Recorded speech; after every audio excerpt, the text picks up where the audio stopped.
سیدنا امام اعظم ابو حنیفہ رحمۃ اللہ علیہ،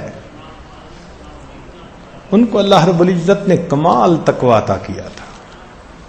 حیران ہوتے ہیں ان کے تقوی کے اوپر. واقعی وہ تقوی کے معاملے میں اپنے ہم اثر لوگوں سے بازی لے گئے تھے. ان کے تقوی کا معاملہ سن لیجئے. ایک بندہ مسئلہ پوچھنے آیا، حضرت میری بکری گم ہو گئی. بتایا کہ بھئی یہ کر لو، وہ چلا گیا. اب دوسرے بندے کو بلا کے پوچھا کہ بکری کی عمر کتنی ہوتی ہے؟ اس نے کہا جی بکری کی عمر ہوتی ہے اتنے سال.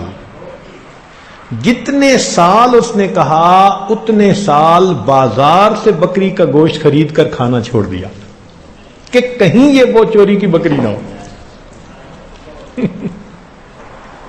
اللہ اکبر کبیرہ. حیران ہوتے ہیں. کپڑے کی دکان تھی، ایک تھان اس میں تھوڑا عیب والا تھا، تو اپنے خادم کو بتا دیا کہ جب کوئی بندہ خریدے تو پہلے دکھانا کہ اس میں یہ عیب ہے، پھر وہ جتنی قیمت پہ خریدنا چاہے خرید لے. اس نے کہا جی بہت اچھا. اللہ کی شان، ایک دن آپ واپس تشریف لائے تو وہ تھان اپنی جگہ پہ نہیں تھا. پوچھا وہ کپڑے کا تھان کیا؟ اس نے کہا جی تھوڑی دیر پہلے بندہ آیا اور خرید کے گیا، تم نے بتایا تھا کہ اس میں عیب ہے. اس نے کہا نہیں. تو فرمایا کہ اس تھان کی کتنی قیمت؟ جتنی قیمت اس تھان کی بنی تھی پوری کی پوری اللہ کے راستے میں صدقہ کر دی، میرے لیے استعمال کی ضرورت نہیں.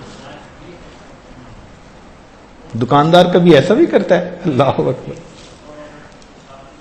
اس زمانے میں لوگ مغرب کے وقت دکانیں بند کر دیتے تھے، بجلی تو تھی نہیں، چراغ ہوتے تھے. تو امام حنیفہ رحمۃ اللہ علیہ ایک دن ظہر کے بعد دکان بند کر کے آ رہے ہیں. کسی نے پوچھا کہ نعمان دکان جلدی کیوں بند کر دی؟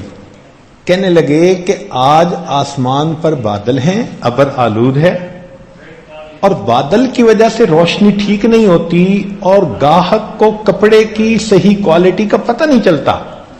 میں نے دکان بند کر دی کہ کوئی بندہ کم قیمت کپڑے کو بیش قیمت سمجھ کے خریدے گا تو میری وجہ سے کہیں دھوکہ نہ ہو جائے.